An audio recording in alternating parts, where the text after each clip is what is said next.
Assalamualaikum warahmatullahi wabarakatuh. Hai, saya Intan Arifiana dengan NIM K311230082 dari Prodi Ilmu Komunikasi Universitas Semarang. Yang terhormat Bapak M. Dria Ulami, SPDI, MPDI, selaku dosen pendidikan agama Islam. Tak lupa puji syukur kami panjatkan kehadirat Allah Subhanahu wa Ta'ala yang telah melimpahkan rahmat dan hidayahnya sehingga saya dapat menyelesaikan makalah ini yang berjudul Pendidikan Anti Korupsi dan Upaya Pemberantasannya dalam Pandangan Islam. Tujuan dari materi makalah ini adalah diantaranya mengkaji pandangan Islam terhadap korupsi dan dampaknya dalam kehidupan bermasyarakat. Selain itu juga untuk menganalisis upaya-upaya yang dapat dilakukan untuk memberantas korupsi berdasarkan ajaran Islam dan juga menjelaskan pentingnya dan cara menerapkan pendidikan anti korupsi yang berbasis nilai-nilai Islam di lingkungan keluarga, sekolah, dan masyarakat. Latar belakang dari korupsi adalah salah satu masalah utama yang menghambat pembangunan di banyak negara, termasuk Indonesia sendiri. Tindakan korupsi ini mencakup berbagai bentuk penyalahgunaan kekuasaan untuk keuntungan pribadi yang mengakibatkan kerugian besar bagi masyarakat, dan dampaknya korupsi ini sangat merusak tatanan sosial, ekonomi, dan politik, sehingga memberantas korupsi menjadi prioritas utama dalam pembangunan negara yang berintegritas dan berkeadilan. Dalam ajaran Islam sendiri, korupsi dipandang sebagai perbuatan yang sangat tercela dan diharamkan. Nah, bagaimana sih pandangan Islam terhadap korupsi itu? Korupsi dalam Islam dikenal dengan berbagai istilah seperti hulul, risyiwah, dan hasab yang mengacu pada tindakan pengkhianatan, penyuapan, dan perampasan yang tidak sah. Secara umum, korupsi dalam Islam mencakup semua bentuk penyalahgunaan yang kekuasaan atau amanah untuk kepentingan pribadi yang merugikan orang lain atau masyarakat. Sedangkan hulul itu adalah istilah dalam Islam yang merujuk pada pengkhianatan atau penyalahgunaan amanah. Dalam konteks modern, hulul mencakup tindakan korupsi, seperti contohnya penggelapan uang negara, terus penyalahgunaan jabatan, serta segala bentuk pengkhianatan terhadap kepercayaan publik yang terdapat dalam Al-Quran Surat Al-Imran ayat 161. Hasab sendiri adalah pengambilan atau perampasan hak milik orang lain secara tidak sah. Dalam konteks korupsi, hasab bisa berarti penggelapan aset publik atau pribadi yang dilakukan oleh individu yang memiliki kekuasaan atau otoritas. Islam sangat melarang hasab karena merusak keadilan dan hak-hak orang lain. Apa sih dampak korupsi dalam Islam itu? Nah, korupsi tidak hanya merugikan secara material, tetapi juga memiliki dampak moral dan sosial yang serius. Dalam Islam, tindakan korupsi dianggap sebagai dosa besar yang dapat membawa dampak buruk bagi individu dan masyarakat secara keseluruhan. Contohnya,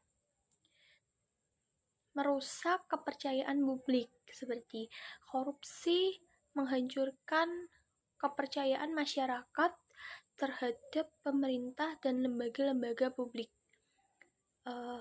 Terus menghambat pembangunan. Seperti apa sih? Seperti korupsi mengalihkan sumber daya yang seharusnya digunakan untuk pembangunan dan kesejahteraan masyarakat, serta meningkatkan kemiskinan dan ketidakadilan. Korupsi memperparah kesenjangan sosial dan ekonomi, sehingga meningkatkan tingkat kemiskinan dan ketidakadilan dalam masyarakat. Apa saja sih upaya yang dapat dilakukan untuk memberantas korupsi dalam pandangan Islam? Dan bagaimana sih penerapan pendidikan anti korupsi berbasis nilai-nilai Islam dalam masyarakat itu? Kita bahas ya sekarang. Jadi, pendidikan anti korupsi dalam perspektif Islam itu memiliki arti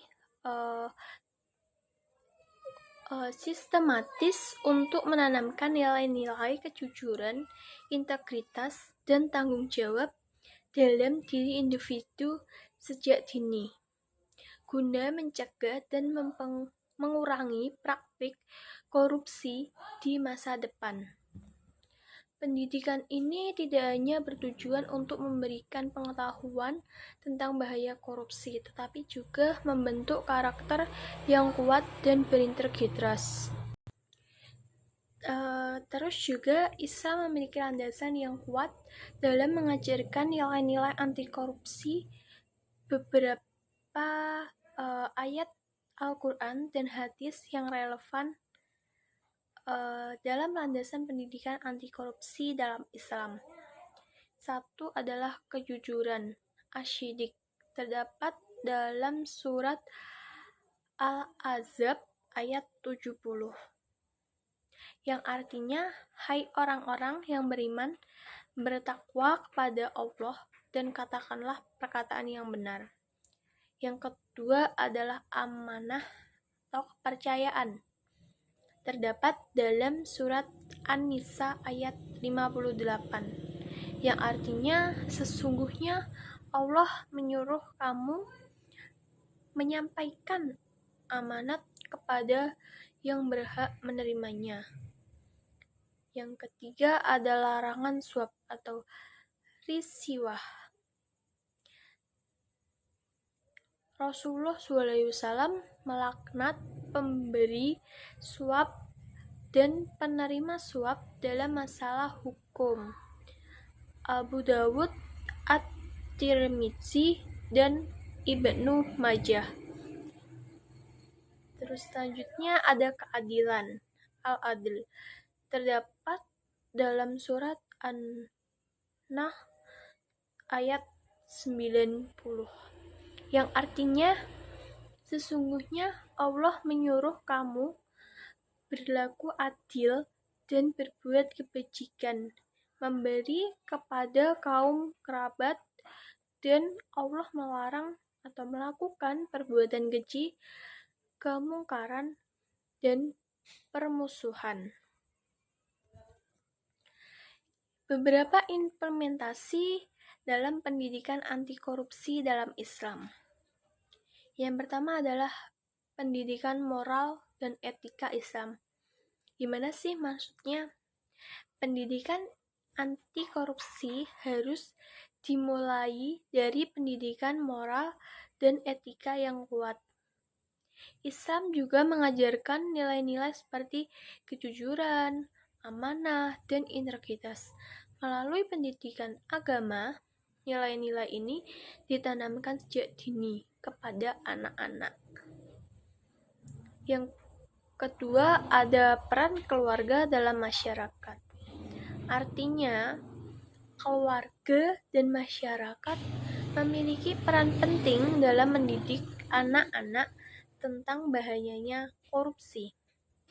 Dan juga orang tua harus menjadi teladan dan menjalankan hidup yang jujur dan bertanggung jawab terhadap anak-anaknya. Yang ketiga ada pendidikan di sekolah. Nah, pendidikan di sekolah ini Bapak Ibu guru juga berperan penting. Apalagi dalam kurikulum sekolah harus memasukkan pendidikan anti korupsi yang berbasis nilai-nilai Islam melalui mata pelajaran agama dan kewarganegaraan. Siswa diajarkan tentang pentingnya integritas dan bahaya korupsi. Yang keempat ada penggunaan media dan teknologi. Di sini media dan teknologi dapat digunakan untuk menyebarkan pesan-pesan anti korupsi.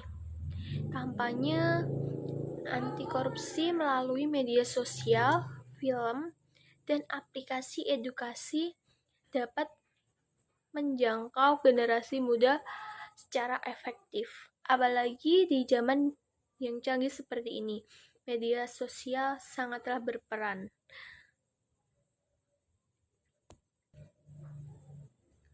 Upaya pemberantasan korupsi dalam perdagangan Islam.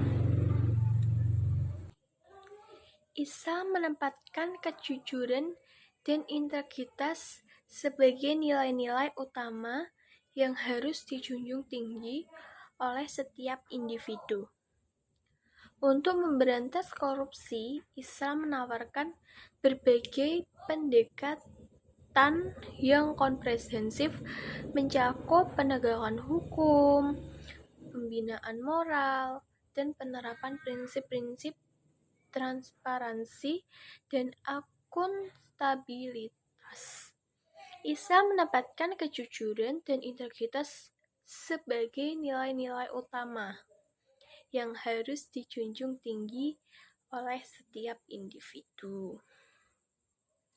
Untuk memberantas korupsi, Islam menawarkan berbagai pendekatan dan komprehensif mencakup penegakan hukum, pembinaan moral, dan penerapan prinsip-prinsip transparansi dan akuntabilitas.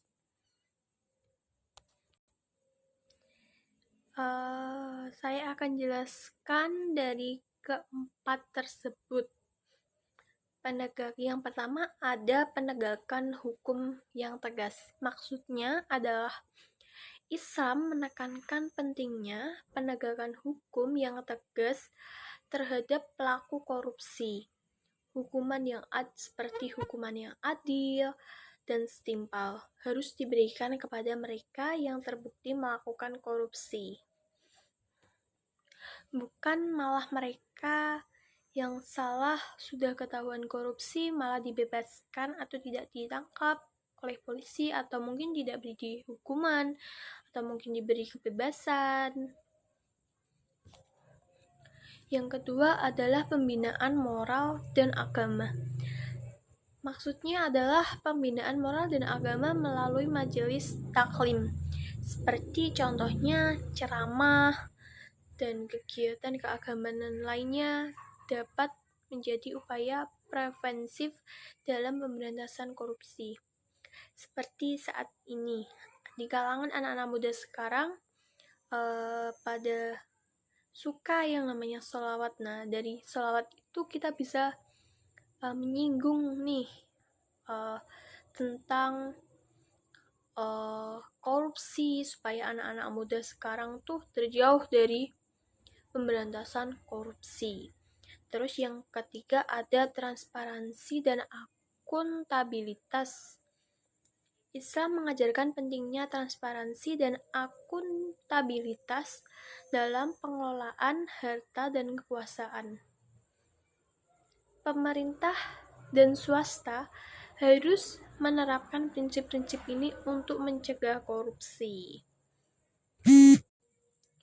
Yang keempat, ada partisipasi aktif masyarakat. Masyarakat harus dilibatkan secara aktif dalam pengawasan dan pelaporan tindakan korupsi. budaya anti korupsi harus menjadi bagian dari kehidupan sehari-hari dalam masyarakat. Sekian dari saya.